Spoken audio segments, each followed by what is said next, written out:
أرنا الحق حقا وارزقنا اتباعه وارنا الباطل باطلا وارزقنا اجتنابه اللهم تحب وترضى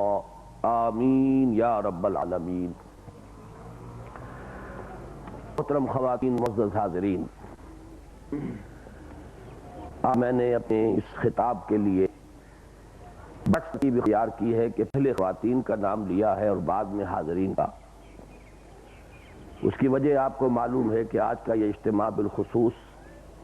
خواتین ہی کے لیے منعقد کیا جا رہا ہے۔ اگرچہ یہ صورت بڑی عجیب سی بن جاتی ہے مقرر کے لیے خاص طور پر کہ جنہیں اسے خطاب کرنا ہے وہ سامنے موجود نہیں، اور جو سامنے موجود ہیں وہ اس کے مخاطب نہیں۔ بہرحال آپ بھی اس کو اپنے ذہن میں رکھیں کہ میری اصل گفتگو اس وقت آپ حضرات سے نہیں ہے کہ جو سامنے بیٹھے ہوئے ہیں، آپ حضرات صرف ضمنی طور پر سامع کی حیثیت سے ہیں۔ میری اصل مخاطب جو ہیں وہ خواتین ہیں۔ آج کا عنوان بھی آپ کے علم میں ہے، اسلام میں خواتین کا مقام۔ اس موضوع پر اس سے پہلے بھی میں نے بارہا تقریریں کی ہیں، میری ایک کتاب بھی اس موضوع پر مطبوع موجود ہے، کیسٹس بھی ہیں، ویڈیو کیسٹس بھی ہیں، لیکن شاید ہمارے احباب نے یہ کوشش کی ہے کہ میں وہ باتیں کہ زیادہ لمبی تقریروں یا لمبی تحریروں میں آئی ہیں کوشش کروں کہ انہیں مختصر وقت میں جامعیت کے ساتھ آپ کے سامنے رکھوں۔ اسی لیے شاید یہ امام ہو رہا ہے کہ ویڈیو بھی بن رہا ہے، کیسٹس بھی بن رہے ہیں، تاکہ اس کو زیادہ بڑے پیمانے پر پھیلایا جا سکے۔ تو چونکہ آج وقت ہمارے پاس بہت ہی محدود ہے، لہذا نہ تو تکرار ہوگی نہ ہی زیادہ وقت میں تمہید میں لے سکتا ہوں۔ میں براہ راست اپنے موضوع کی طرف آ رہا ہوں کہ اسلام میں خواتین کا جو مقام ہے اس کے اعتبار سے سب سے پہلی بات یہ ہے کہ جہاں تک عزت اور شرف کا تعلق ہے، شرف انسانیت کا تعلق ہے، اس میں اسلام کے نزدیک اور قرآن مجید کی تصریحات کے بموجب کوئی فرق مرد اور عورت میں نہیں ہے۔ وہ ایک کامل مساوات ہے۔ ابھی شاہ صاحب نے بھی جو آیات تلاوت فرمائی ان کے آغاز میں بھی ذکر ہے وَاللَّيْلِ إِذَا يَغْشَى وَالنَّهَارِ إِذَا تَجَلَّى وَمَا خَلَقَ الذَّكَرَ وَالْأُنثَى۔ یہ تو اللہ تعالیٰ کی آیات میں سے، اس کی خلاقی کی قدرت کے شواہد میں سے ہے کہ رات کی تاریکی ہے اور دن کی روشنی ہے، پھر یہ مرد اور عورت اور نر اور مادہ کا فرق ہے۔ البتہ اس کے بعد جب سورت کا مضمون اصل شروع ہوا ان قسموں اور شواہد کے بعد، تو پھر بین سطور میں یہ بات موجود ہے کہ جہاں تک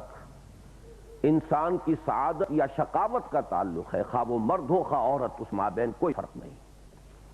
فَأَمَّا مَنْ أَعْطَىٰ وَاتَّقَىٰ وَصَدَّقَ بِالْحُسْنَىٰ فَسَنُيَسِّرُهُ لِلْيُسْرَىٰ۔ جو بھی کیا کرے یا کرے گی جس تقویٰ ہے، جس میں سخاوت ہے، جسے ہر اچھی بات کی تصدیق کرنے کا مادہ ہے، خواہ وہ مرد ہو خواہ عورت،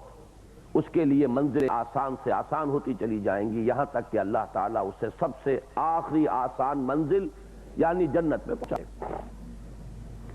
اس کے برعکس وَأَمَّا بَخِلَ وَاسْتَغْنَىٰ وَكَذَّبَ بِالْحُسْنَىٰ فَسَنُيَسِّرُهُ لِلْعُسْرَىٰ۔ اس کے برعکس تیسری بات ہے جس میں بخل ہے، استغنا ہے، بے پرواہی ہے، یہ خیال ہی نہیں کہ کیا حلال ہے کیا حرام ہے، کیا جائز ہے کیا ناجائز ہے، اور اچھی بات یہاں تک کہ سب سے اچھی بات کلمہ طیبہ، اس کا بھی وہ انکار کرنے پر آ جائے تو وہ مرد ہو یا عورت اس کے لیے تنگی پیدا ہوتی چلی جائے گی، مشکلات پیدا ہوتی چلی جائیں گی، آخر کار آخری مشکل ترین جگہ پر اللہ پہنچا دے گا۔ یہی میں نے دو آیات جو اس وقت تلاوت کی ہیں، سورہ حجرات کی اور سورہ نساء کی۔ سورہ حجرات کی آیت نمبر 13 ہے، سورہ نساء کی آیت، ان دونوں بھی آیا کہ مرد اور عورت میں انسانیت کے ناطے کوئی فرق و تفاوت نہیں ہے۔ یا ایھا الناس انا خلقناکم من ذکر و انثی وجعلناکم شعوبا وقبائل لتعارفوا ان اکرمکم عند اتقاکم۔ اے لوگوں، ہم نے پیدا کیا ہے میں ایک ہی اور ایک عورت سے اور تمہیں قوموں میں اور قبیلوں میں تقسیم کر دیا ہے تاکہ ایک دوسرے کو پہچان سکو. باقی اللہ کے ہاں عزت اور شرف کی بنیاد صرف تقویٰ ہے. جتنا زیادہ متقی ہوگا اتنا ہی قابل عزت ہے. اس حق میں تو پھر بھی ایک کسر رہ گئی تھی. یہ انسان پیدا کیا اور ایک نر اور ایک مادہ سے من ذکر آیا یہ بھی ایک ہی نہیں. سنا کی آیت میں اس بھی کر دی یا ایھا الناس اتقوا ربکم الذی خلقکم من نفس واحدۃ وبث منھا رجالا کثیرا ونساء. اے لوگو اپنے اس رب کا تقوی اختیار کرو جس نے تمہیں ایک ہی جان سے بنایا اور اسی سے اس کا جوڑا بنایا. معلوم یہ ہوا کہ یہ تو ایک ہی وحدت ہے. اسی کو سورہ آل عمران کے آخر میں فرمایا بعضکم من بعض. وہاں آیت مبارکہ جو ہے بڑی عظیم آیت ہے وہ کہ وہاں دعا نقل ہوئی ہے اہل ایمان کی. بڑی طویل دعا ہے آخری رکوع میں سورہ آل عمران کے. اور اس کے جواب میں اللہ فرماتے فاستجاب لهم ربهم انی لا اضیع عمل عامل منکم من ذکر او انثى بعضکم من بعض. تو ان کے پروردگار نے ان اہل ایمان کی دعا قبول فرما لی اور ارشاد فرمایا میں تم میں سے کسی بھی عمل کرنے والے کے کسی بھی عمل کو ضائع کرنے والا نہیں ہوں خواہ وہ مرد ہو خواہ عورت. اور تم ایک دوسرے ہی سے ہو. یعنی ایک ہی باپ کی اولاد میں بیٹے بھی ہیں بیٹیاں بھی ہیں. ایک ہی ماں کے بطن سے بیٹے کی ولادت بھی ہوئی ہے بیٹی کی بھی ہوئی ہے. تو فرق و تفاوت کہاں رہ گیا؟ تو معلوم ہوا کہ شرف انسانیت میں خیر میں نیکی میں بھلائی میں اس میں کوئی فرق و امتیاز نہیں ہے مرد اور عورت کے درمیان بلکہ کامل مساوات ہے. اس ضمن میں ایک طویل آیت ہے قرآن مجید کی وہ میں آپ کو پڑھ کر سنا رہا ہوں کہ اگرچہ عام طور پر قرآن مجید میں خطاب کا صیغہ جو ہے وہ مذکر ہوتا ہے گویا کہ مردوں سے خطاب ہو رہا ہے لیکن اس کو عربی زبان میں کہا جاتا ہے برسبیل تغلیب. ایک گروہ کے اندر متعدد قسم کے لوگ شامل ہوں تو کسی ایک کا اگر خطاب کر لیا جائے تو شمار ہوتا ہے کہ سبھی سے بات ہو رہی ہے. لیکن یہ مقام ایسا ہے سورہ احزاب کا بلکہ سورہ احزاب کی آخری آیت کا بھی آج حوالہ دوں گا کہ اس میں اسی بات کو نمایاں کرنے کے لیے کہ نیکیوں میں مرد اور عورت کے مابین کوئی فرق و تفاوت نہیں ہے. اتنی لمبی گردان آپ دیکھیں گے میرے علم کی حد تک قرآن مجید کسی اور آیت میں اتنی لمبی گردن نہیں ہے کہ دوہرا دوہرا کر جتنے بھی اوصاف محمود ہیں پسندیدہ ہیں ان کو مردوں اور عورتوں دونوں کے ضمن میں ذکر کیا. فرمایا ان المسلمین والمسلمات والمؤمنین والمؤمنات والقانتین والقانتات والصادقین والصادقات والصابرین والصابرات والخاشعین والخاشعات والمتصدقین والمتصدقات والصائمین والصائمات والحافظین فروجہم والحافظات والذاکرین اللہ کثیرا والذاکرات اعد اللہ لہم مغفرۃ واجرا عظیما. آپ اندازہ کیجئے 10 صفات کو دوہرا کر مومن مرد مومن عورتیں مسلمان مرد مسلمان عورتیں فرما بردار مرد فرما بردار عورتیں صدقہ دینے والے مرد صدقہ دینے والی عورتیں روزہ رکھنے والے مرد روزہ رکھنے والی عورتیں اپنی عزت و عفت کی حفاظت کرنے والے مرد اور اپنی عصمت کی حفاظت کرنے والی عورتیں اللہ کا ذکر کثرت سے کرنے والے مرد اللہ کا ذکر کثرت سے کرنے والی عورتیں. معلوم ہوا کہ ان تمام بھلائیوں میں خوبیوں میں شریک ہیں عورتیں بھی اور مرد بھی. لہذا اس اعتبار سے کوئی فرق و تفاوت نہیں. البتہ اس سے آگے چل کر اب میں چونکہ وقت کم ہے اس موضوع پر زیادہ تفصیل میں نہیں جاؤں گا.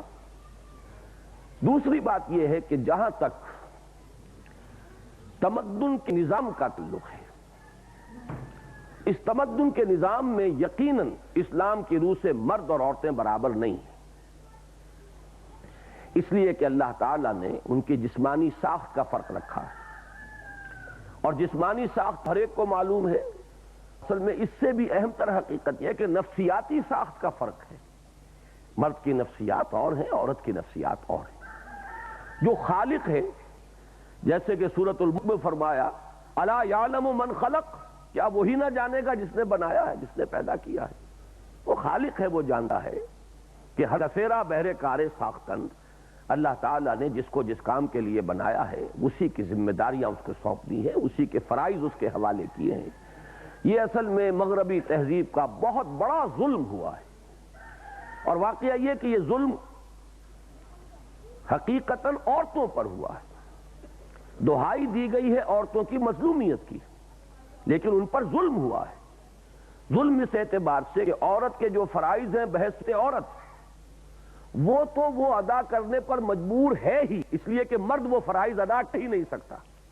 لیکن جو فرائض مردوں کے ہیں وہ بھی اس کے سر پر لاد دیے گئے۔ معلوم ہوا کہ دوہرا بوجھ ہے کہ جو عورت کے کندھوں پر ڈالا گیا ہے کہ معیشت کے اندر بھی وہ برابر کی جو ہے اکتساب معیشت کے اندر بھی وہ برابر ساتھ رہے، اس کے لیے بھی بھاگ دوڑ کرے، جبکہ آپ کو معلوم ہے کہ نسل انسانی کے آگے چلنے کے ضمن میں سارا کا سا بوجھ جو ہے عورت پر ہے، مرد پر تو نہیں۔ اس اعتبار سے میں یہ سمجھتا ہوں کہ ایکسپلائٹیشن کا لفظ جو آپ نے بہت سنا ہوگا، استحصال، کسی سے ناجائز فائدہ اٹھانا، واقعہ یہ ہے کہ اس تہذیب جدید نے شدید ترین استحصال کیا ہے عورت کا، کہ اس پر جبر کیا ہے، اس پر تشدد کیا ہے، اور صرف نعرہ لگایا ہے عورت کی آزادی اور عورت کی مساوات کا۔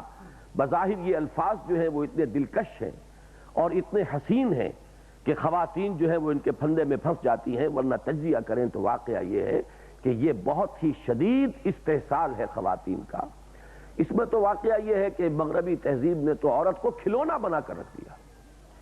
کوئی چیز فروخت کرنی ہو اس کے اشتہار پر حسین عورت کی تصویر موجود ہوگی۔ معلوم یہ ہوا کہ عورت تو در حقیقت کچھ فروختنی شے بن گئی ہے،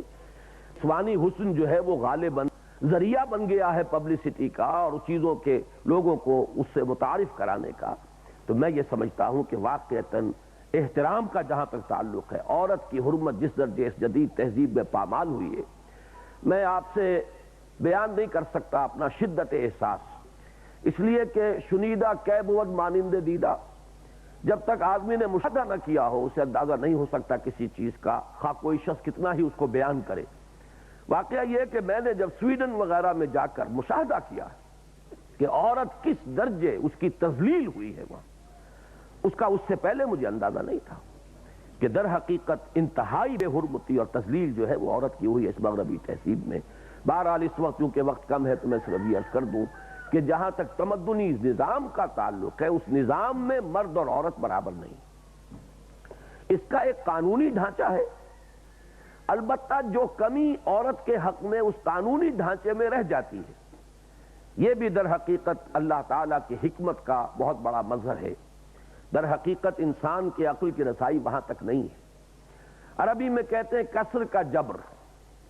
کہیں کوئی شے ایک اعتبار سے کم ہو گئی ہو تو دوسرے اعتبار سے اس کو بڑھا دیا جائے، اس کی تلافی کر دی جائے۔ اسی کے لیے ایک لفظ ہے توازن۔ دیکھیے توازن جو ہے اس کو یوں سمجھیے کہ ایک ترازو ہے، ادھر بھی ایک پلڑا ہے ادھر بھی پلڑا ہے، اور وہ ڈنڈی جو ہے وہ برابر برابر ہے، اس کے جہاں سے پکڑا ہوا ہے ترازو کے اس کو دونوں طرف اس کے بازو برابر ہے، لہذا یہ بالکل سیدھی رہے گی ڈنڈی۔ ترازو جو ہے وہ جب اس میں کوئی چیز نہیں ہوگی اور برابر برابر کا وزن پڑے گا تب ڈنڈی سیدھی رہے گی، ذرا سا فرق ڈنڈی ٹیڑھی ہو جائے گی۔ لیکن اب آپ تصور کیجئے کہ اگر اس کو پکڑنے جو چیز ہے وہ درمیان میں نہ ہو، اس کے ایک طرف بازو لمبا ہو ایک طرف چھوٹا ہو، اس کا نتیجہ کیا نکلے گا؟ اب ڈنڈی کو سیدھا رکھنے کے لیے چھوٹے بازو والے سائڈ پر زیادہ وزن ڈالنا پڑے گا، زیادہ بازو والے پلڑے میں کم وزن ہوگا، تب یہ ڈنڈی سیدھی رہے گی۔ اسے ہی کہیں گے کسر کا جبر یا توازن پیدا کر دینا،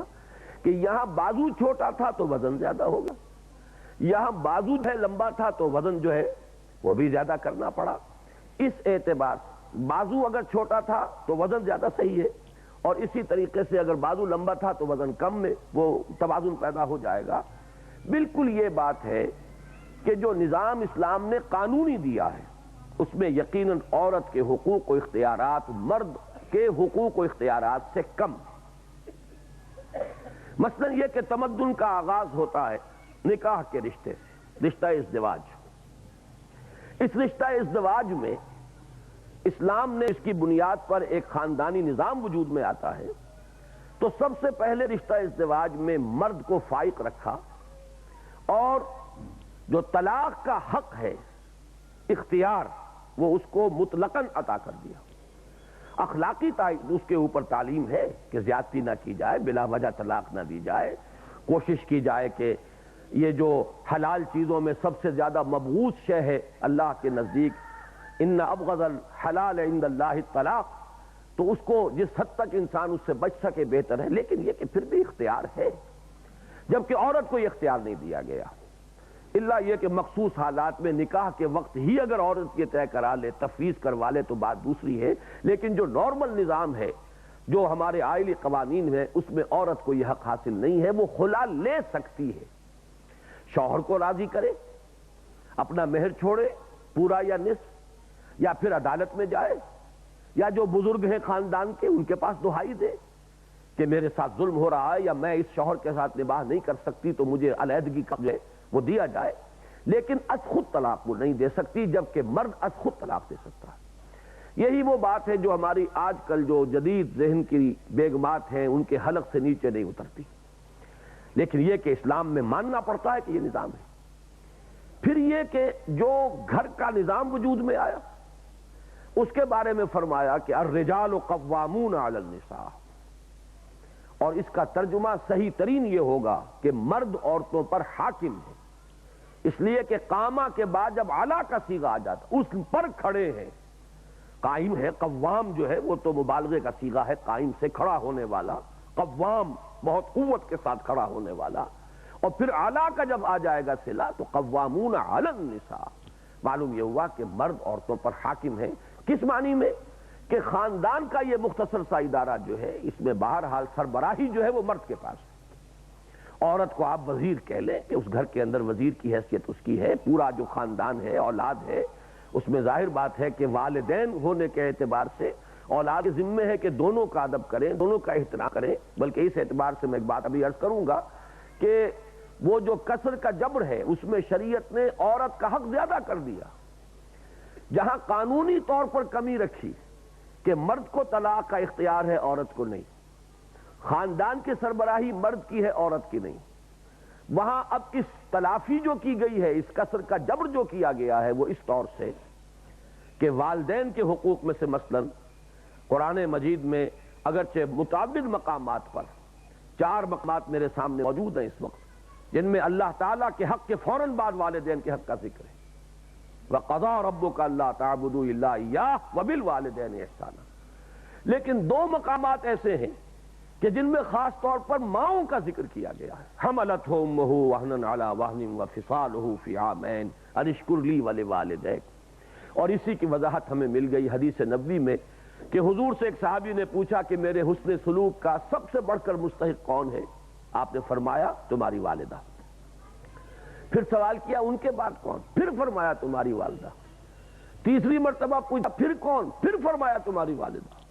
چوتھی مرتبہ پوچھنے پر فرمایا کہ تمہارے والد۔ معلوم یہ ہوا کہ 3 گنا حق ہے ماں کا باپ کے مقابلے میں، ادب، احترام اور خدمت، اس دلجوئی، اس کے اعتبار سے گویا کہ یہ وہ کسر کا جبر ہو رہا ہے کہ قانونی اعتبار سے اگر وہاں کوئی کمی تھی تو اس اعتبار سے اس کی تلافی کر دی۔ یہی وجہ ہے کہ آپ دیکھتے ہیں کہ حدیث نبوی میں علی صاحب الصلاۃ والسلام باپ کے قدموں تلے جنت کا تذکرہ نہیں ہے، الجنت تحت اقدام الامہات، جنت جو ہے وہ ماؤں کے قدموں تلے ہے، اس کو بھی آپ اسی کے حوالے سے سمجھ لیجئے، یہ وہی توازن پیدا کیا جا رہا ہے۔ اسی توازن کی ایک اور شکل ہے کہ بیٹوں کی پرورش پر کسی اجر و ثواب کا کوئی خاص تذکرہ نہیں ہے، یہ تو ٹھیک ہے، ایک انسان اپنی اولاد کو یہ سمجھتا ہے کہ اللہ کی عطا ہے، اللہ کی دی ہوئی چیز ہے، اور اس کا جو بھی حق مجھ پر ہے اس کے پرورش کے لیے، پالنے کے لیے، پوسنے کے لیے، اس کی ضروریات پوری کرنے کے لیے، وہ چاہے بیٹا ہو چاہے بیٹی ہو، اس کے لیے بھاگ دوڑ سکتا ہے یہ سمجھ کر کہ یہ اللہ کی طرف سے مجھ پر ذمہ داری عائد کی گئی ہے، تو خواہ وہ بیٹا ہو خواہ بیٹی ہو، دونوں کے اعتبار سے اجر لے گا انسان کو۔ ویسے یہ کہ طبعی محبت کے تحت تو جانور بھی اپنے اولاد کی پرورش کرتے ہیں اور خبرگیری کچھ کرتے ہیں، انسان میں وہ اللہ تعالیٰ نے بہت ہی زیادہ مادہ رکھ دیا ہے، لیکن یہ ہے کہ اس میں اگر انسان سمجھ کر رہا ہو کہ در حقیقت اللہ کی طرف عائد شدہ ہے جو میں ادا کر رہا ہوں، یہ اللہ کی امانت ہے میرے پاس، یہی وجہ ہے کہ جو اولاد بچپن میں فوت ہو جاتی ہے کہ جو آپ پڑھتے ہیں دعائے جنازہ جس میں مانگتے ہیں اس میں کیا ہے؟ اللہ اجعلہ لنا فوراً اجعلنا اجرا فوراً واجعلہ لنا شفیعا مشفعا، پروردگار یہ بچہ تو نے دیا تھا، تیری امانت تھی، میں جو بھی محنت کی ہے پالا پوسا ہے، ہم نے جو بھی اس پر مشق جھیلی ہے، پروردگار تو اس کو ہمارے لیے آخرت میں ذخیرہ بنا دے، اجر کا ذریعہ بنا دے۔ معلوم یہ ہوا کہ چونکہ تیری شے سمجھ کر ہم نے یہ کام کیا، اگر تبھی محبت کے تحت ہو تو پھر تو اجر آپ اس کے کلیم کر ہی نہیں سکتے۔ تو اس اعتبار سے تو لڑکے اور لڑکی میں کوئی فرق نہیں، لیکن یہ کہ آگے چل کر ساری احادیث کے اندر لڑکیوں کے پالنے پوسنے کے بارے میں ہے۔ کہیں آتا ہے کہ جس نے 2 بچیوں کو بھی بڑی یعنی دلی محبت کے ساتھ پالا پوسا، پروان چڑھایا، تعدیب اور تعلیم دی، اور وہ ان کو وہ جوان ہوئیں، تو وہ دونوں اس کے لیے اوٹ بن جائیں گی قیامت کے دن کہ جہنم میں نہیں جانے دیں گی، سترم من النار، اوٹ اور پردہ بن جائیں گی جہنم سے۔ اور بعض روایات میں تو ایک جی کے بارے میں بھی یہ بات موجود ہے۔ تو معلوم یہ ہوا کہ ایک ہے قانونی نظام، ایک ہے یہ اخلاقی نظام۔ قانونی نظام میں وہ کیوں فرق رکھا گیا، وہ بھی بڑی ہی سیدھی سی بات ہے، منطقی سی بات ہے۔ اگر آدمی ضد پر ڈھٹائی پر نظر آئے تو عقل سلیم اسے قبول کرے گی، اور وہ یہ ہے کہ کسی بھی ادارے کے 2 سربراہ بالکل مساوی اختیارات والے نہیں ہو سکتے۔ بد انتظامی ہوگی، حرام ہوگا، نظم قائم ہی نہیں سکتا، اس لیے کہ 2 سربراہ ہو گئے۔ تو اسی لیے آپ مینیجنگ ڈائریکٹر کسی لمیٹڈ کمپنی میں ہی پائیں گے، ڈائریکٹر 50 بنا دیا آپ۔ اسی طریقے سے محکمے ہیں تو ان میں ڈائریکٹر اوپر ایک ہوگا، deputy director, assistant director, joint director, جتنے چاہے بنا لیں۔ لیکن یہ کہ اوپر جا کر اگر ایک سربراہ نہیں ہے، ایک کی مرضی، ایک کی ثوابدید، ایک کی جو بھی ترجیحات ہیں، اگر وہ بروئے کار نہیں آتی تو نتیجہ یہ نکلے گا کہ فساد رونما ہو جائے گا، نظم قائم نہیں رہ سکتا۔ بلکہ اس دلیل کو اللہ تعالیٰ نے توحید کے لیے، اپنی توحید کے لیے اس دلیل کو استعمال فرمایا ہے کہ اگر اس کائنات میں ایک سے زیادہ خود ہوتے لفظا تو ان دونوں میں فساد پیدا ہو جاتا، ہنگامہ ہوتا، یہ نظم قائم ہی نہ رہتا۔ اس لیے کہ ایک کی مرضی کچھ اور ہے، دوسری کی مرضی کچھ اور ہے، ایک کی رائے کچھ اور ہے، دوسری کی رائے کچھ اور ہے۔ تو یہ نظم، یہ ڈسپلن، یہ جو توازن، یہ جو آپ دیکھتے ہیں کہ بال برابر فرق واقع نہیں ہو رہا، جس کرے کے لیے جو بھی مدار طے کر دیا گیا ہے وہ اسی کے اندر تیر رہا ہے، یہ کیسے ہوتا؟ اگر ایک سے زائد ارادے اور ایک سے زیادہ با اختیار شخصیتوں کا عمل دخل یہاں پر ہوتا، یہ توحید کی دلیل ہے۔ اسی کے اعتبار سے خاندانی نظام میں بہرحال بحیثیت انسان شرف میں، نیکی میں، خیر کے بنیادی کاموں میں کوئی فرق نہیں مرد اور عورت کے درمیان، لیکن جہاں تمدن کا نظام بنے گا وہاں یقیناً وہ برابر نہیں ہے۔ اس کی میں مثال ایک اور بھی دوں، اس سے بھی بات جو ہے بڑی آسانی سے سمجھ میں آ جاتی ہے کہ دیکھیے دونوں مرد، یہاں تو عورت اور مرد کا مسئلہ ہو رہا ہے، مرد ہیں دونوں، ایک افسر ہے ایک چپڑاسی ہے، مرد ہونے کے اعتبار سے دونوں برابر، انسان ہونے کے اعتبار سے دونوں برابر، ملک کے شہری ہونے کے اعتبار سے دونوں برابر، افسر کا بھی ایک ہی ووٹ ہوگا اور چپڑاسی کا بھی ایک ہی ووٹ ہوگا۔ شہری ہونے کے اعتبار سے بھی کوئی فرق نہیں، یہ نہیں افسر کے 10 ووٹ ہوں گے اور چپڑاسی کا 1 ووٹ ہوگا، ہر اعتبار سے برابر۔ لیکن جہاں تک اس دفتر کے نظم کا تعلق ہے یہ برابر نہیں۔ اگر وہ چپڑاسی کہے کہ مجھے بھی وہی اختیارات ملنے چاہیے جو اس افسر کو ملے ہوئے ہیں، تو اب ہر شخص جو ہے وہ سمجھ لے گا کہ وہ تو پھر نظام چل ہی نہیں سکتا، ناممکن ہے۔ یہ تو وہ لوگ نہیں کر سکے کہ جنہوں نے مساوات ہی کے نام پر نوع انسانی کی جو مجموعی عمر ہے اس کے کم سے کم 70 برس ضائع کر دیے۔ یہ جو روس میں انقلاب آیا تھا 1917 میں، اور اب وہ وہاں سے پسپائی اختیار کر رہے ہیں اور مان رہے ہیں اپنی غلطیوں کو اور توبہ کر رہے ہیں اور رجوع کر رہے ہیں، تو سب سے بڑھ کر تو مساوات کا نعرہ انہوں نے لگایا۔ تاریخ انسانی میں اس سے زیادہ بڑے پیمانے پر مساوات کا نعرہ کبھی نہیں لگا۔ لیکن آپ کو معلوم ہے کہ ان کے ہاں بھی یہ تو نہیں ہو سکتا تھا کہ ایک جرنیل اور ایک سپاہی برابر ہو جائیں اختیارات میں، ہاؤں میں بھی برابر نہیں تھے۔ یہ ضرور ہے کہ ان کے ہاں وہ فرق و تفاوت نہیں رہا جو امریکہ میں رہا ہے کہ ایک طرف امیر ہے اور ارب روپے کا مالک ہے، اور طرف غریب ہے اور حیوانی طور پر زندگی بسر کر رہا ہے۔ امریکہ میں آج بھی یہ شکل نظر آ جائے گی، لیکن روس میں یہ نہیں تھا کم سے کم۔ لیکن وہ مساوات کے بالکل برابر کر دیے جائیں، ناممکن ہے۔ جرنیل جرنیل رہے گا، سپاہی سپاہی رہے گا، جرنیل کے اختیارات اپنی جگہ ہوں گے، سپاہی کے فرائض اپنی جگہ ہوں گے، اس کے اپنے حقوق ہوں گے۔ پھر یہ کہ تنخواہوں میں بھی فرق و تفاوت ہوگا۔ تو اس بات کو اچھی طرح سمجھ لیجئے کہ جہاں تک انسانی شرافت کا تعلق ہے، نیکی اور تقوی کے ان تمام اعمال کا تعلق ہے جو سورہ احزاب کی اس آیت مبارکہ میں نے آپ کو سنائے، بلکہ میں نے عرض کیا تھا کہ آخری آیت کا بھی وہاں تذکرہ کروں گا اس سورہ مبارکہ کا جو ایک خاص مزاج ہے، اس میں یہ مردوں اور عورتوں کا ذکر ساتھ ساتھ جو آیا ہے بار بار، وہی آپ کو اس کی آخری آیت میں بھی ملے گا۔ لِيُعَذِّبَ اللَّهُ الْمُنَافِقِينَ وَالْمُنَافِقَاتِ وَالْمُشْرِكِينَ وَالْمُشْرِكَاتِ وَيَتُوبُ اللَّهُ عَلَى الْمُؤْمِنِينَ وَالْمُؤْمِنَاتِ وَكَانَ اللَّهُ غَفُورًا رَحِيمًا،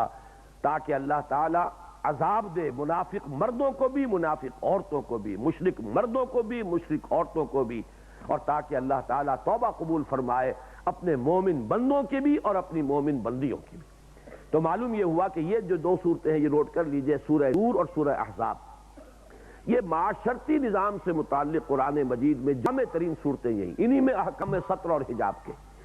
اس اعتبار سے ان کا ایک خصوصی مقام ہے، اور یہی وجہ ہے کہ آپ یہاں دیکھ رہے ہیں کہ اس طریقے سے تکرار کے ساتھ 10 اوصاف پہلے بیان کیے گئے اور اختتام پر بھی علیحدہ علیحدہ، مومنین، مومنات، منافقین، منافقات، مشرکین، مشرکات۔ دوسری بات جو میں نے عرض کی کہ جہاں تک نظام کا اور تمدن کا تعلق ہے اس میں یہ برابر نہیں ہے، ہمیں یہ بات کھل کر کہنی ہے، ہمیں کوئی اس میں حجاب نہیں ہونا چاہیے، یہ کہ یہ ہمارے دین کی تعلیمات ہیں، ہمیں ان سے جو بھی بات سامنے آتی ہے اسے قبول کرنا چاہیے اور دھڑلے کے ساتھ اس کا اعلان کرنا چاہیے، چاہے دنیا ہمیں دقیانوسی کہے۔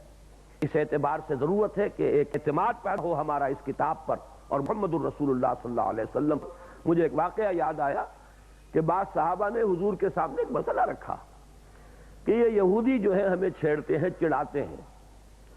کہ تمہارے نبی تمہیں بڑی چھوٹی چھوٹی باتوں کی تعلیم دیتے ہیں۔ حضور صلی اللہ علیہ وسلم نے فرمایا تم ان سے کہو کہ ہاں وہ ہمیں استنجا کرنا بھی سکھاتے ہیں، اس لیے کہ یہ بھی انسانی زندگی کا ایک حصہ ہے، طہارت نہ ہو تو پوری زندگی کے اندر ایک خباثت پیدا ہو جائے گی، لہذا وہ تو ہمیں طہارت کے اصول بھی بتاتے ہیں، استنجا کرنا بھی سکھاتے ہیں۔ تو یہ اعتماد ہونا چاہیے کہ بجائے اس کے کہ لوگ جو ہے وہ آپ کے اوپر حاوی ہو جائے کچھ نعرے لگا کر، آپ کو چاہیے کہ جو اپنی بات ہے، جو کتاب و سنت کی تعلیمات ہیں، اس پر دھڑلے کے ساتھ، پورے اعتماد کے ساتھ قائم رہے اور پوری جرأت کے ساتھ اس کا اعلان کرے۔ اب میں آتا ہوں تیسری بات کی طرف۔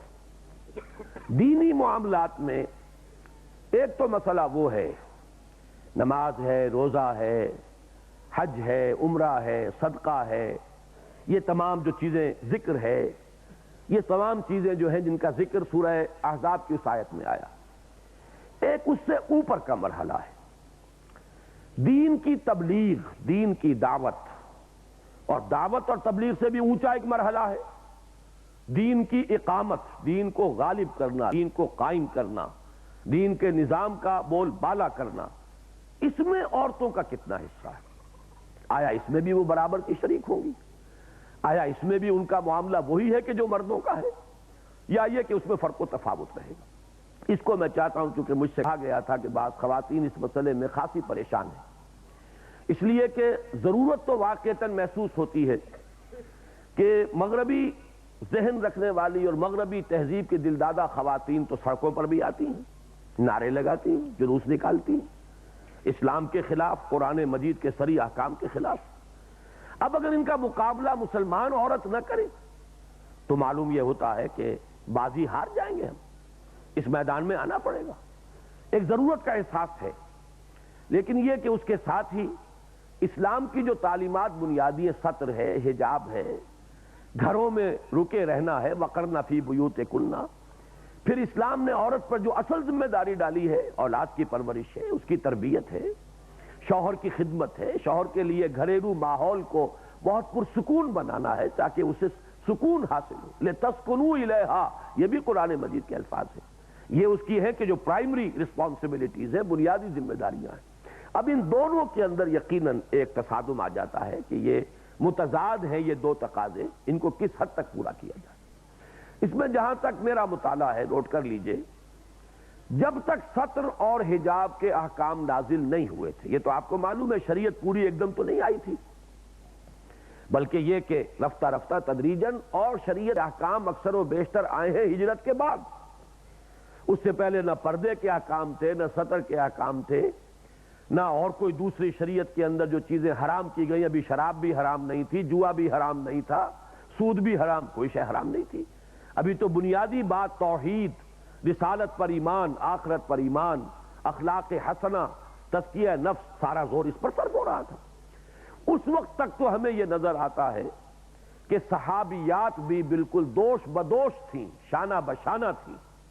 ہر میدان میں انہوں نے وہ تمام مقامات بلند حاصل کیے ہیں کہ جو صحابہ نے، مردوں نے حاصل کیے۔ یہی وجہ ہے کہ سورہ آل عمران کی اس آیت میں جس کا میں نے ابھی حوالہ دیا تھا، انی لا اضیع عمل عامل منکم من ذکر او انثی بعضکم من بعض فالذین ہاجروا واخرجوا من دیارہم وأوذوا فی سبیلی وقاتلوا وقتلوا لأکفرن عنہم سیئاتہم ولأدخلنہم جنات تجری من تحتہا الانہار۔ تو جن لوگوں نے اللہ کی راہ میں ہجرت کی، جنہیں اللہ کی راہ میں ایذائیں پہنچائی گئیں، جنہوں نے اپنے گھروں کو چھوڑ دیا، اپنے گھروں سے نکالے گئے، جنہوں نے اللہ کی راہ میں قتال کیا، اب یہ جو سارے معاملات ہیں اس میں تو قاتلوا وقتلوا اور قتل ہوئے، تو معلوم یہ ہوا کہ ان تمام چیزوں میں ہمیں نظر آتا ہے کہ خواتین بھی شریک ہیں۔ جیسے مالی انفاق میں جو خصوصی مقام حضرت ابوبکر صدیق کا ہے رضی اللہ تعالیٰ عنہ، مال خرچ کرنا دین کے لیے، میں سمجھتا ہوں کہ اتنا ہی مقام حضرت خدیجہ الکبریٰ کا بھی ہے رضی اللہ تعالیٰ عنہ، کوئی فرق و تفاوت آپ کو نہیں ملے گا۔ اسی طریقے سے حضور کی دلجوئی میں، حضور کی نصرت میں جیسے تمام صحابہ جو ہے وہ ساتھ ہیں، اسی طریقے سے جو خواتین آپ کے ساتھ ایمان لائی ہیں وہ بھی اس میں شریک ہیں۔ چنانچہ پہلی شہادت ایک انسانی جوڑے کی ہوئی ہے، ایک مرد اور ایک بیوی اس کی، حضرت یاسر رضی اللہ تعالیٰ عنہ، حضرت سمیہ رضی اللہ تعالیٰ عنہ، دونوں میاں بیوی اللہ کی راہ میں شہید ہوئے، صبر اور مثابرت کا پورا ثبوت دیا، ڈٹ گئے، نہ اس مرد نے گردن جھکائی اور کلمہ کفر زبان سے نکالنے پر آمادہ ہوئے حضرت یاسر، نہ وہ خاتون جو ہے انہوں نے کمزوری دکھائی، وہی عظیمت انہوں نے بھی اس سے ظاہر۔ اسی طریقے سے ہجرت، اگر حضرت عثمان ہجرت کر کے تشریف لے جا رہے ہیں حبشہ رضی اللہ تعالی عنہ، تو آپ کو معلوم ہے کہ حضرت رقیہ رضی اللہ تعالی عنہ حضور کی صاحبزادی وہ بھی ساتھ ہجرت کر رہی ہے۔ تو ہجرت ہو، اللہ کی راہ میں جان دے دینا ہو، انفاق مال ہو، اور اسی میں آپ سے عرض کروں گا کہ وہ مشہور واقعہ سامنے رکھیے، حضرت عمر جیسے شخص کو پگھلا دینے والی، وہ تو ان کی ہمشیرہ تھی حضرت فاطمہ بنت خطاب، عمر کو عمر بنا دینے والی، عمر فاروق بنا دینے والی، اس لیے کہ اور تو کسی کی بات ابھی ان پر اثر انداز نہیں ہوئی تھی۔ اصل میں جو عظیمت انہوں نے دیکھی اپنی ہمشہ میں کہ حضرت فاطمہ بنت خطاب نے، جبکہ حضرت عمر انہیں مار رہے تھے، زد و کوب کر رہے تھے، شوہر کو بھی مارا ہے، حضرت سعید ابن زید رضی اللہ تعالی عنہ، اور جب وہ آگے بڑھی ہیں بچانے کے لیے تو ان کو مارا ہے، لہوحان کر دیا ہے، لیکن حضرت فاطمہ بنت خطاب زوجہ سعید ابن زید رضی اللہ تعالی عنہما، جب ان کے زبان سے یہ الفاظ نکلے ہیں کہ اے عمر چاہے تم ہمیں ہلاک کر دو لیکن ہم اب اس دین کو چھوڑنے والے نہیں، پگھل کر رہ گئے حضرت عمر۔ اسی کو علامہ اقبال نے کہا ہے تمہیں دانی کہ سوزے قراتے تو دگرگو کرد تقدیر عمر را۔ بہرحال شعر کے لیے ذرا سا اس کے اندر بدل گیا مضمون، سوزے قرات نہیں تھا یہ، بلکہ در حقیقت یہ عظیمت کا مظہر تھا، اظہار عظیمت کہ اپنی جان بھی دینے کو میں تیار ہوں لیکن یہ کہ اب اس دین کو چھوڑنے کے لیے آمادہ نہیں۔ یہ وہ ہے در حقیقت اظہار عظیمت کہ جس کا اثر پڑا ہے حضرت عمر بن الخطاب رضی اللہ تعالیٰ عنہ کی طبیعت پر، اور پھر وہ عمر فاروق بن گئے۔ تو اس اعتبار سے نوٹ کیجئے کہ اس وقت تمام کاموں میں خواتین برابر کی شریک نظر آتی۔ یہی وجہ ہے کہ غزوہ احد میں جب یہ خبر پہنچی، اگرچہ ظاہر بات ہے کہ لشکر کشی کے وقت اور عین جنگ کے وقت تو خواتین کا تذکرہ نہیں ہے،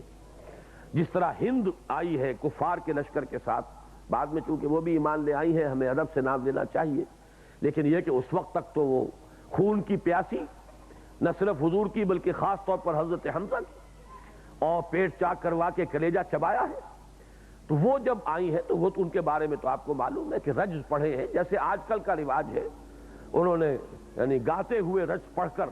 جو کفار تھے ان کا حوصلہ بڑھایا ہے، اس طرح کا کوئی مسئلہ تو معاذ اللہ کسی مسلمان خاتون کا اس وقت بھی نہیں ہے، لیکن یہ ضرور مل جاتا ہے کہ جب وقتی طور پر شکست ہو گئی ہے اور اس وقت جو ہے ایک بڑا یعنی ہنگامی صورت پیدا ہوئی ہے، تو پھر خواتین دوڑی ہیں، آئی، انہوں نے مرہم پٹی بھی کی ہے اور زخمیوں کو پانی پلایا ہے، لیکن اس وقت پردے کے احکام نہیں آئے تھے۔ سورہ نور بھی بالکل بالاتفاق اس کے بعد نازل ہوئی ہے، اور سورہ احزاب بھی بالکل بالاتفاق اس کے بعد نازل ہوئی ہے۔ اس اعتبار سے اس پر آپ قیاس نہ کیجئے۔ اسلام نے جب اپنا پورا نظام بنا دیا ہے، جب پورا ایک اس کی شریعت کا ڈھانچہ مکمل ہو گیا ہے، تب یہ کہ تقسیم کار بڑی ہی تکمیلی شکل کے اندر کر دی گئی۔ عورت کی اصل ذمہ داری اس کا گھر ہے، وہ اپنے محرموں پر تبلیغ کرے۔ سب سے بڑھ کر تو دور اس کے پاس ہے کہ قوم کا مستقبل، امت کا مستقبل اس کی گود میں پروان چڑھ رہا ہے، لہذا اگر ماؤں کی گود سے انہیں وہ جذبہ ایمان ملے، اس وقت سے ان کی تربیت ہو رہی ہو، خدا ترسی کی تربیت ہو رہی ہو، سچ بولنے کی عادت ڈالی جا رہی ہو، اگر اس وقت سے ان کے اخلاق جو ہے ان صحیح تعبیر ہو رہی ہو، تو یوں سمجھیے کہ قوم کا مستقبل تعبیر ہو رہا ہے۔ جب عورت گھر سے نکل جاتی ہے تو پھر وہ قوم کا مستقبل برباد ہوتا ہے۔ اس اعتبار سے اصل ذمہ داری تو یہی رہے گی، اپنی گھریلو ذمہ داریاں، اپنی اولاد کی ذمہ داریاں، ان کی تربیت۔ لیکن یہ کہ جیسا کہ میں نے عرض کیا، بھائیوں میں بھی تو کوئی ہو سکتا ہے جو جس طریقے سے عمر فاروق آخر ایک فرد تھے لیکن ایک فرد لاکھوں کے برابر تھا، اگر وہ ایک خاتون کی تبلیغ کے ذریعے سے اگر اس کی قسمت بدل گئی، دیگرگوں کرد تقدیر ابرا، تو کوئی خاتون اپنے بھائیوں، بھتیجوں، بھانجوں، جو بھی ان کے قریب کے عزیز ہیں، جن سے کوئی پردے کا معاملہ نہیں ہے، کوئی حجاب کا مسئلہ نہیں ہے، ان میں تبلیغ کرے۔ پھر خواتین ہماری آبادی کا نصف ہے،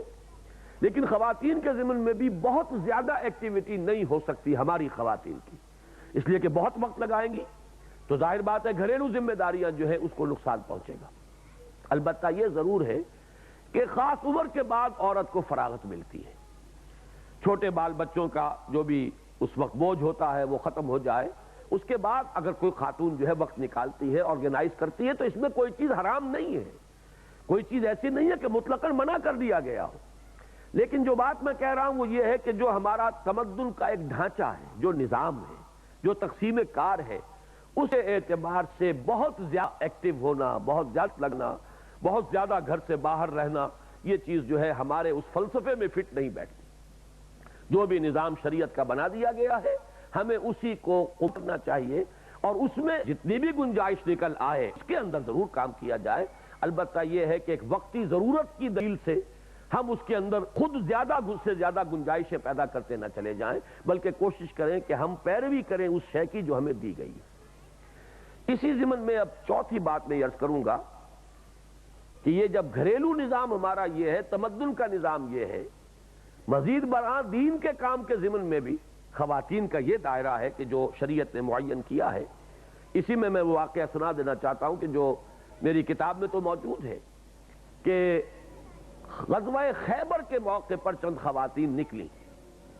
اور حضور کے علم میں آیا کہ کچھ خواتین بھی غزوے میں شرکت کے لیے آ گئی، طلب فرمایا، وضاحت طلب کی، کیا معاملہ ہے؟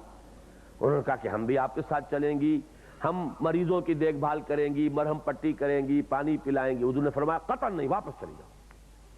چنانچہ غزوہ خیبر کے موقع پر حضور ساتھ نہیں لے کر گئے۔ یہ غزوہ خیبر سن 7 میں ہو رہا ہے۔ سن 7 سے پہلے ظاہر بات ہے سورہ نور بھی نازل ہو چکی ہے، سورہ احزاب بھی نازل ہو چکی ہے، لہذا جو ہے اس پوری ترتیب کو ذہن میں رکھنا چاہیے۔ اگرچہ حضور نے دلجوئی فرمائی، ان کے جذبے کی قدر کی کہ یہ گھروں سے نکل آئی تھیں، جب آپ واپس تشریف لائیں تو مال غنیمت میں سے انہیں حصہ دیا، کہ ان کا ایک جذبہ تھا، انہوں نے اپنا جہاد میں حصہ لینے کا جس جذبے کا اظہار کیا ہے اس کے بنا پر ان کا بھی ایک حق بن گیا ہے، انہیں اس مال غنیمت میں سے حصہ دیا گیا۔ اب آخری بات کی طرف آ رہا ہوں، وقت بہت کم ہے۔ اس وقت چونکہ ہمارے ملک میں ایک بڑا مختلف فی تو وہ معاملہ نہیں ہے، لیکن یہ کہ بعض اعتبارات سے خاص طور پر میری ایک رائے کی بنا پر کافی تشویش بہت سے لوگوں کو ہے مذہبی حلقوں میں۔ پہلے بات تو میں اصولی طور پر عرض کر دوں، اسلامی ریاست میں، حکومت میں یا دفاعی جو ذمہ داریاں ہیں ان میں کتنی ذمہ داری خواتین کی؟ پہلی بات تو میں نے دین کی خدمت کی ہے، لیکن اس سے آگے بڑھ کر معاملہ ہے، قوم ہے، ملکی سیاست ہے، سیاست میں ووٹ دینا ہے، اسمبلی کی ممبریاں ہیں، پھر وزارتیں ہیں، پھر وزارت عظمیٰ بھی اس وقت ہو گئی ہے، وزیر اعظم بھی ایک خاتون بن گئی ہے، اس اعتبار سے ایک مسئلہ پیدا ہوا ہے، حالانکہ یہ مسئلہ بہت پہلے پیدا ہو جانا چاہیے تھا۔ میرے نزدیک یہاں تک شریعت کا نظام ہے، جیسے میں نے ابھی عرض کیا، اسی طرح شریعت کے نظام میں ریاست کی ذمہ داریاں اور دفاع کی اصل ذمہ داریاں بھی صرف مردوں پر ہیں، خواتین پر نہیں۔ وہی تقسیم کار یہاں بھی ہے۔ اگرچہ ہنگامی حالات اگر ہو جائیں، مثلاً یہ کہ فرض کیجئے خدا نہ خواستہ بھارت ہم پر حملہ کرتا ہے اور اس کی فوجیں جو ہے لاہور شہر پر چڑھائی کرتی ہیں، اس وقت تو ہو سکتا ہے کہ ہمیں ایک ایک گھر کو، جیسے اسٹالن گراڈ کا ڈیفنس کیا تھا روسیوں نے جرمنوں کے مقابلے میں، ایک ایک گھر کو مورچہ بنایا تھا، اسی طریقے سے ہو سکتا ہے کہ کوئی ایسا مرحلہ آ جائے کہ ایک ایک گھر کو مورچہ بنا کر دفاع کرنا پڑے، اس کے لیے خواتین کو تیار کیا جائے، اس میں کوئی حرج نہیں، لیکن وہی پردے کے اندر رکھتے ہوئے، ان تمام حدود و قیود کی پابندی کراتے ہوئے، جیسے کالجز ہمارے پردہ وال کے اندر ہوتے ہیں خواتین کے، اسی طریقے سے وہاں پر اگر ان کی ٹریننگ ہو تو اس میں کوئی حرج نہیں، لیکن یہ کہ فوج میں ان کو بھرتی کیا جائے، محاذ پہ انہیں بھیجا جائے، یہ بہرحال اسلام کی تعلیم جو ہے اس کے مطابق نہیں۔ اگرچہ کوئی مجھ سے پوچھے صاحب بتائیے کہاں حرام لکھا ہے، تو میں کوئی آیت یا کوئی حدیث صریح تو سوائے وہ غزوہ خیبر کے وقت کا جو واقعہ میں نے ابھی آپ کے سامنے عرض کیا ہے، اس کے سوا قرآن مجید سے تو خاص طور پر کوئی صریح جو ہے آیت نہیں ملے گی، لیکن یہ کہ ایک نظام ہے ہمارے دین کا۔ اسی طریقے سے جو ملکی معاملات ہیں، جو حکومت کے معاملات ہیں، ان میں بھی جہاں تک میں سمجھ پایا ہوں، واللہ عالم، کیونکہ پھر میں عرض کر رہا ہوں اس میں صریح بات تو کوئی موجود نہیں ہے، میں حرام مطلق اسی لیے نہیں کہہ سکتا کہ کوئی صریح حکم جو ہے کہ یہ نص قرآنی ہے، اس کی بنا پر یہ چیز بالکل حرام مطلق ہو گئی، میں نہیں کہہ سکتا،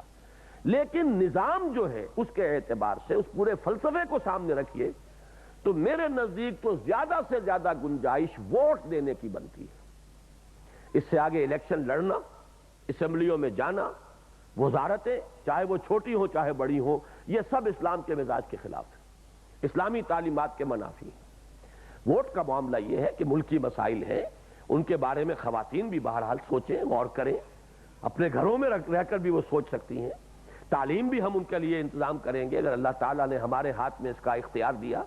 کہ ان کے مدرسے، ان کے کالج، ان کی یونیورسٹیاں بھی علیحدہ ہوں۔ تعلیم میں بھی یہ دیکھیں گے کہ جو ان کے فرائض جو ہیں طبعی اور فطری فرائض، ان سے زیادہ مناسبت رکھنے والے علوم ہیں وہ پڑھائے جائیں، سب سے پہلے تو دین پڑھایا جائے، اور پھر یہ کہ بچوں کی تربیت ہے، حفظان صحت کے معاملات ہیں، جس کو آپ کہتے ہیں ہوم اکنامکس کا معاملہ ہے، یہ تمام چیزیں کہ جو ان کے طبعی فرائض جو ہیں ان سے زیادہ مناسبت رکھنے والی وہ چیزیں ان کو تعلیم دی جائے، علیحدہ ان کے انسٹیٹیوشنز ہو۔ لیکن یہ ہے کہ اس میں میرے نزدیک زیادہ سے زیادہ ملکی مسائل کے بارے میں سوچنا، غور کرنا اور پھر ووٹ دے دینا، اس حد تک تو میں جہاں تک سمجھ سکا ہوں وہ اس نظام کے منافی نہیں ہوگا۔ اس کی وجہ بھی ہے، میرے پاس ایک دلیل ہے۔ حضرت عمر رضی اللہ تعالیٰ عنہ کے انتقال کے بعد جو 6 افراد معین کر دیے گئے تھے اب خلافت کے فیصلے کے لیے، ان میں سے 3 حضرات تو وڈرا کر گئے کہ ہم تو ہم اس چیز کے لیے تیار ہی نہیں، اس ذمہ داری کو اٹھانے کے لیے۔ اب 3 رہ گئے، حضرت علی، حضرت عثمان، حضرت عبد الرحمن ابن عوف رضی اللہ تعالیٰ عنہ۔ حضرت عبد الرحمن ابن عوف نے یہ آفر دے دی کہ اگر آپ دونوں معاملہ میرے ہاتھ میں دے دیں ثالثی کے طور پر تو میں بھی وڈرا کر جاتا ہوں۔ دونوں راضی ہوگا، ٹھیک ہے آپ فیصلہ کر لیجیے۔ اب انہوں نے کچھ وقت لگایا، جو وقت لگایا وہ استصواب کیا، بچوں سے بھی جا کے پوچھا، حضرت علی کے بارے میں تم کیا کہتے ہو، حضرت عثمان کے بارے میں تم کیا کہتے ہو، اس لیے کہ مزاج تو ہوتا ہے نا، کس کو دیکھتے ہی بچے بھاگ جاتے ہیں اور کس کو دیکھ کر بچے قریب آتے ہیں، کس میں بچوں کے لیے شفقت ہے اور کس میں ہیبت ہے، یہ بھی ہے، اس لیے کہ مزاج کا جو ہے اس میں ظہور ہوتا ہے۔ اور خواتین سے بھی پوچھا، رائے لی۔ اس اعتبار سے میں سمجھتا ہوں کہ اگر حضرت عبد الرحمن ابن عوف رضی اللہ تعالیٰ عنہ کو اس عمل کو ہم سامنے رکھیں تو جہاں تک ووٹ دینے کا معاملہ ہے خواتین کا بھی اس استصواب کی حد تک وہ صحیح ہوگا۔ باقی یہ سارا نظام مغربی ہے، اس کا اسلام سے کوئی تعلق نہیں۔ اسمبلیوں میں جانا چمانی دارت اور پھر یہ کہ وزیر بننا، لیکن اس وقت جو مسئلہ ہمارے ہاں بن گیا ہے وہ خاص طور پر ایک سیاسی مسئلہ بن گیا، اور وہ اس لیے بن گیا کہ وزیر اعظم بن گئی پیپلز پارٹی کی، اس وجہ سے۔ ورنہ وہ لوگ جو اسلامی جمہوری اتحاد کے جو رہنما ہیں وہ خواتین کو الیکشن لڑواتے رہے، اب بھی الیکشن لڑواتے، ان کے ممبر ہونے پر اعتراض نہیں کیا، ان کے وزیر ہونے پر بھی اعتراض نہیں کیا۔ وزیر تو ہمارے ہاں سب سے پہلے صدر ایوب خان کے زمانے میں بیگم زاہدہ خلیق الزمان جو ہے وزیر بنائی گئی تھی. اس کے بعد سے آج تک پروونشل کیبنٹ ہو اور چاہے مرکزی جو ہے وہ وزارت تو کوئی نہ کوئی خاتون موجود. تو ظاہر بات ہے کہ وزیر اپنے عہدے اپنے محکمے کی سربراہ ہوتی ہے کہ نہیں, یا ہوتا ہے, لیکن آپ نے ہوتی ہے کر دیا اس کو. تو جب وہاں معاملہ جو ہے اس طریقے پر چلا ہے تو وہ چیز ہے در حقیقت جو منطقی طور پر یہاں پہنچی ہے. لیکن یہاں پھر میں وہی بات کہہ رہا ہوں, میرے پاس کوئی نص قطعی موجود نہیں ہے جس کی بنا پر اسے حرام مطلق کہا جائے. البتہ نظام ہے دین کا ایک, وہ نظام ہمارے سامنے پورا ہے, اس کی تعلیمات ہیں, ترجیحات ہیں, تقسیم فرائض کا جو نظام ہے وہ ہمارے سامنے ہے. اس کی روح سے میں یہ سمجھتا ہوں کہ خواتین پر یہ ذمہ داری اللہ تعالیٰ نے نہیں ڈالی. جیسا کہ میں نے عرض کیا تھا کہ اگر کہیں بالکل ہنگامی حالات ہو جائیں تو بات دوسری ہے. اور اسی قسم کا واقعہ حضرت عائشہ صدیقہ کا ہے رضی اللہ تعالی عنہ. جب حضرت عثمان کی شہادت ہو گئی ہے رضی اللہ تعالی عنہ, اور اس کے بعد جو ہے خانہ جنگی شروع ہو رہی ہے اور اختلاف ہے, پوری امت کا مستقبل یوں سمجھیے کہ اس وقت ترازو کے اندر ہے, کیا حال ہوگا اور یہ سارا معاملہ جو ہے ختم ہو کر نہ رہ جائے. اس وقت ایک خاص مقام پر فائز ہونے کی بنا پر حضرت ام المومنین حضرت عائشہ صدیقہ میدان میں آئی. لیکن ان کے بارے میں بھی اس وقت بھی حضرت علی کا یہ قول بھی ملتا ہے کہ انہوں نے مخاطب ہو کر یہ فرمایا تھا حضرت عائشہ سے رضی اللہ تعالی عنہما. حضرت علی بھی صحابی, حضرت عائشہ بھی صحابیہ ہیں, اللہ تعالیٰ ان دونوں سے راضی ہو, ان دونوں کو راضی کر دے. تو حضرت علی نے یہ فرمایا تھا کہ آپ پر یہ ذمہ داری اللہ نے نہیں ڈالی تھی, اور حضرت عائشہ بھی بعد میں پچھتاتی رہی کہ یہ کام میرے کرنے کا نہیں تھا, یہ میری ذمہ داری نہیں تھی. لیکن یہ بات یقیناً یہیں سے ثابت ہو رہی ہے, اگر مطلقاً حرام ہوتا تو کیا امکان تھا اس کا کہ حضرت عائشہ نکل سکتی. تو ہنگامی حالات میں اس طرح کی کوئی صورت جو ہے اس کے لیے تو حضرت عائشہ مطلقاً حرام تو ایسی شے نہیں ہے جو چھپی رہ جائے. جیسے کہ حدیث نبوی ہے کہ الحلال بین والحرام بین وبینہما مشتبہات. حلال بھی بالکل واضح ہے, اس میں کوئی اشتباہ نہیں ہے, حرام بھی بالکل واضح ہے, اس میں بھی کسی شبے کی گنجائش, بیچ میں مشتبہات آ جاتے ہیں. بعض چیزوں کے بارے میں فیصلہ کرنا مشکل ہو جاتا ہے کہ یہ حلال ہے یا حرام ہے. تو ہمیں تو تعلیم دی گئی ہے کہ جو شخص مشتبہات سے بھی بچے گا وہی اپنے دین کی حفاظت کر سکے گا. اس اعتبار سے میں سمجھتا ہوں کہ حضرت عائشہ صدیقہ کسی حرام مطلق کا ارتکاب تو نہیں کر سکتی, اس کا تو ہم امکان بھی تسلیم نہیں کر سکتے جو ان کا مقام و مرتبہ اس کے اعتبار سے. البتہ یہ ہے کہ یہ ضرور محسوس ہوا کہ انہیں بھی کہ یہ چیز در حقیقت اس درجے کی نہیں تھی جس درجے کی میں نے اس کو سمجھا ہے, اور اگر میں یہ نہ کرتی تو کوئی حرج نہیں تھا. اسی سے میں استنباط کر رہا ہوں کہ یہ ذمہ داریاں خواتین پر اسلام نے نہیں ڈالی. اسلام میں اصل ذمہ داری جو ہے در حقیقت وہ ہے گھر کی, وہ ذمہ داری وہ ہے اولاد کی پرورش, جس کے لیے کہ علامہ اقبال کا وہ شعر بہت پیارا ہے کہ بطول باش و پنہا شو ازیں عصر کہ در آغوش شبیر بگیری. بطول یعنی حضرت فاطمہ زہرا رضی اللہ تعالی عنہا, ان کا اتباع کرو, ان کے نقش قدم پر چلو. یہ مسلمان خاتون مسلمان بچیوں سے حضرت علامہ اقبال خطاب کر رہے ہیں. بطول باش و پنہا شو ازیں عصر, اس زمانے سے اپنے آپ کو چھپا لو. مراد کیا ہے؟ اس زمانے کے رجحانات, اس زمانے میں جو خیالات, جو تصورات, جو نعرے, جو مرد و زن کی مساوات کا ایک فلسفہ جو پوری دنیا میں پھیل گیا ہے, اس سے چھپ جاؤ, اپنے آپ کو بچا لو. بطول باش و پنہا شو ازیں عصر کہ در آغوش شبیر بگیری, تاکہ تمہاری گود میں حضرت حسین رضی اللہ تعالی عنہ اور حضرت حسن رضی اللہ تعالی عنہ ان جیسے بیٹے جو ہیں ایسے پھول تمہاری گود میں کھلیں. یہ تو تبھی ہوگا جبکہ فاطمہ رضی اللہ تعالی عنہا کے نقش قدم پر چلو گی. ہماری مسلمان بچیوں کے لیے, خواتین کے لیے یہ دو فاطمائیں جو ہیں یہ گویا کہ ایک بہت بڑا نمونہ ہے. ویسے تو ازواج مطہرات ہیں اور وہ نمونہ ہے تمام مسلم خواتین کے لیے. یہی وجہ ہے کہ سورہ احزاب میں وہ آیت آئی ہے لقد کان لکم فی رسول اللہ اسوۃ حسنہ, اور وہی اسی میں ازواج سے آیا ہے. اس لیے کہ حضور صلی اللہ علیہ وسلم کی شخصیت اور سیرت ہے. ظاہر بات ہے کہ عورت کے لیے عورت ہونے کے اعتبار سے اسوہ نہیں ہے. بیوی کو کیا طرز عمل اختیار کرنا چاہیے, بیٹی کو کیا طرز عمل اختیار کرنا چاہیے, ظاہر بات ہے حضور کی سیرت میں تو اس کے لیے اسوہ نہیں ہو سکتا. یہی وجہ ہے کہ اس کمی کو اللہ تعالیٰ نے پورا کیا ازواج مطہرات سے خطاب فرما کر کہ لستن کاحد من النساء، اے ہمارے نبی کی بیویوں تم اپنے آپ کو عام عورتوں کے مانند نہ سمجھو، تمہیں تو وہ کمی پوری کرنی ہے. ہمارے رسول مرد ہیں، مردوں کے لیے تو ہر اعتبار سے ہر پہلو سے اسوہ کامل ان کی سیرت کے اندر موجود ہے.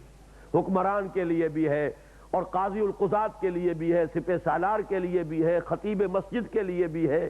کسی مربی اور مزکی کے لیے بھی ہے. ہر ایک کے لیے اسوہ حضور کی سیرت کے اندر موجود ہے. البتہ خواتین کے لیے خاص طور پر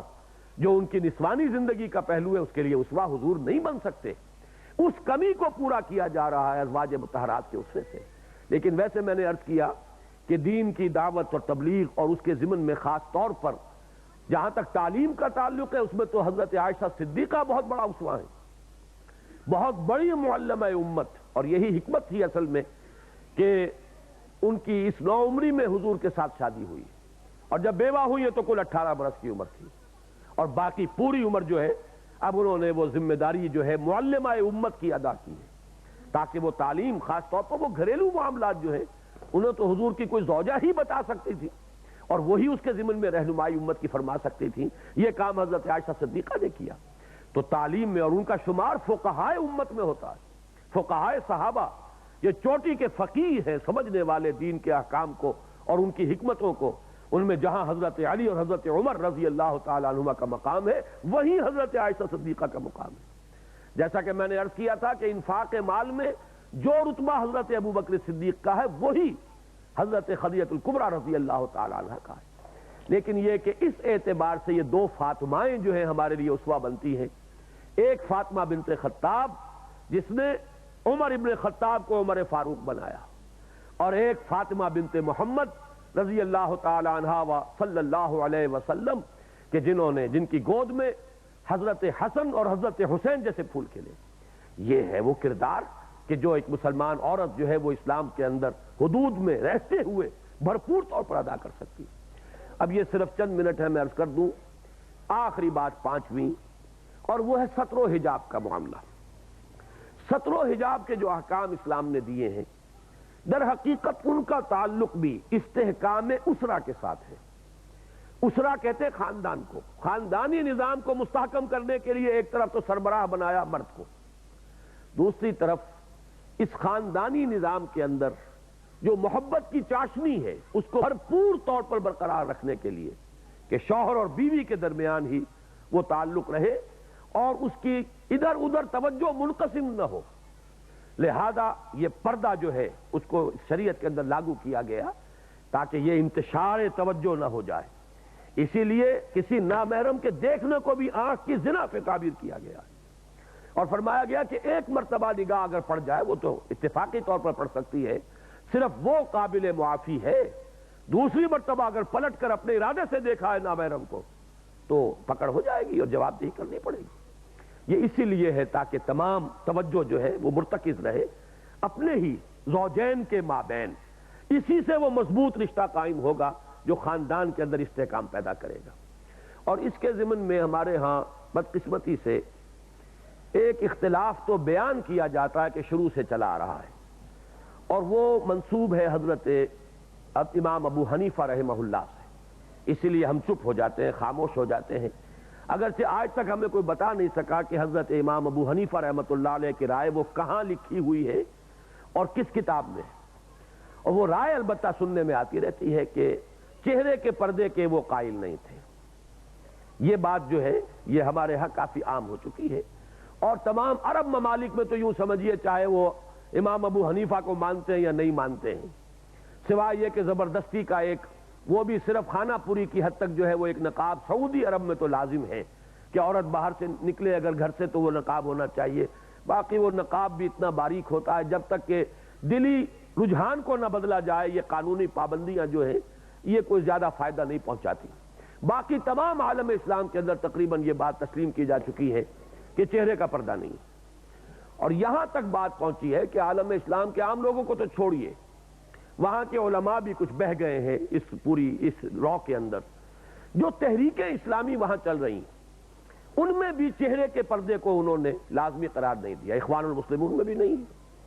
اب یہ بہرحال عہد تشیع کا معاملہ تھا ایران کا، وہاں پر بھی وہ چہرے کی ٹکیا، جو بھی خواتین وہاں سے اب بھی آتی ہیں وہ چہرے کی ٹکیا جو ہے،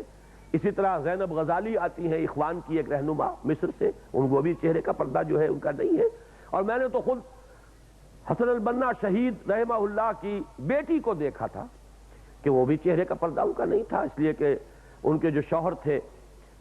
ڈاکٹر، میں بھول رہا ہوں ان کا نام اس وقت، میں ان سے ملنے گیا تھا 1962 میں، مکہ مکرمہ میں وہ آئے ہوئے تھے، ٹھہرے ہوئے تھے ہوٹل میں، تو میں نے نوک کیا ہے تو وہ ان کی بیٹی حضرت حسن البنا شہید رحمۃ اللہ علیہ کی، انہوں نے دروازہ کھولا، وہ چہرہ اس کا کھلا ہوا تھا، انہوں نے کہا کہ نہیں ہے، دکتور معافی موجود نہیں ہے۔ بہرحال یہ معاملہ کم سے کم ہمارے معاملے میں ہندوستان پاکستان میں اللہ کا شکر ہے کہ علماء کرام کی بھی عظیم اکثریت اس کی قائل رہی کہ چہرے کا بھی پردہ ہے، یا یہ کہ اگر خالص یعنی فتوے کے اعتبار سے یا مسئلے کے اعتبار سے اگر کوئی اور رائے آئی بھی، تب بھی احتیاط کے تقاضے کے طور پر اور ماحول جو ہے اس کے تقاضے کے طور پر یہی بات لازم سمجھی گئی ہے کہ چہرے کا پردہ بھی شامل ہے پردے کے احکام میں۔ لیکن اب سننے میں آیا ہے کہ ایک بڑی جماعت، بڑی تحریک، ہم تو ابھی تک بڑی ان کی تحسین کرتے رہے اور تعریف کرتے رہے، بربلا کی علل اعلان کی کہ ان کا خواتین کا حلقہ جو ہے اس نے اس روایت کو الحمدللہ کے پردے اور برقعے کی روایت کو برقرار رکھا ہے، لیکن کوئی خبر آئی ہے، اللہ تعالیٰ سے دعا کرنی چاہیے کہ وہ غلط ہو، اور اس طرف اگر کوئی سوچ آئی بھی ہے تو عملاً اس کی طرف قدم نہ اٹھے کہ وہ بھی دوسری جو ممالک، عرب ممالک کی اسلامی تحریکیں ان کے نقش قدم پر چلنے کی سوچ رہی ہیں۔ میرے نزدیک عقل اور منطق کا تو لازمی تقاضا ہے کہ چہرے کا پردہ ہونا چاہیے، اس لیے کہ نسوانی حسن کا سب سے بڑا جو مظہر ہے وہ تو چہرہ ہے۔ اس اعتبار سے اگر چہرے کا پردہ نہیں ہے، باقی وہ تو اتفاق والی چیزیں، ان کا میں ذکر نہیں کر رہا کہ پورا جسم ڈھکا ہوا ہو، لمبی چادر ہو یا اوور آل ہو، یا پردہ جو ہے برقعے کا جس طریقے سے بھی اوور کوٹ کی شکل میں سی لیا گیا ہو، اوپر سکارف ہو یا کوئی جو ہے وہ رومال باندھا ہوا ہو، یہ جو چیزیں ہیں یہ اپنی جگہ پر ہیں، یہ تو متفق ہے، اس میں کوئی اختلاف نہیں، اس لیے اس کا ذکر نہیں کر رہا۔ اب چونکہ وقت ختم ہو رہا ہے، اذان کی آواز شاید آئے چاہتی ہو، اس لیے عرض کر رہا ہوں کہ اس میں اشتباہ جو ہے وہ چہرے کے پردے کے بارے میں ہے۔ میری رائے یہ ہے، اگرچہ امریکہ وغیرہ میں نے اس رائے کا بھی اظہار کیا، وہ یہ کہ وہاں صورت ایسی ہے کہ بالکل ایک معاشرے کا رنگ ہی بالکل جدا ہے، وہاں کوئی اس اعتبار سے خاتون آئے گی تو ساری توجہ اس کی طرف ہو جائے گی کہ یہ کون ہے، تو بجائے اس کے کہ وہ مقصد حاصل ہو، الٹا اور نقصان ہوگا۔ اس اعتبار سے وہاں اگر دوسری رائے پر عمل کر لیا جائے تو ایک رائے تھی جو میں نے وہاں پر دی ہے، لیکن ہمارے اپنے ممالک میں، ہمارے اپنے معاشرے میں ظاہر بات ہے کہ اس میں کسی درجے کی بھی کوئی رخصت کا معاملہ اور کوئی نرمی کرنا جو ہے وہ شریعت کے مزاج کے خلاف ہے، اور یہ پردے کے احکام کی جو اصل حکمت ہے وہ اس کو گویا کہ بالکل مجروح کر دینے والی ہے۔ بس چونکہ اب اذان کا وقت بالکل ہو گیا ہے، میں دعا کرتا ہوں کہ جو بھی اس مختصر وقت میں بات کہہ سکا ہوں، اللہ تعالیٰ اس کو خواتین کے لیے مفید بنائے، اور ہم اسی رخ کے اوپر آگے بڑھیں، اور ہماری خواتین بھی، ہماری جوان بچیاں بھی، نوجوان بچیاں، وہ سب اپنے لیے آئیڈیل بنائیں حضرت فاطمہ الزہرا، حضرت فاطمہ بنت خطاب، حضرت عائشہ صدیقہ اور حضرت خدیجہ الکبریٰ رضی اللہ تعالی عنہن اجمعین کو۔ سبحانک اللہم و بحمدک، نشہد ان لا الہ الا انت، نستغفرک و نتوب الیک۔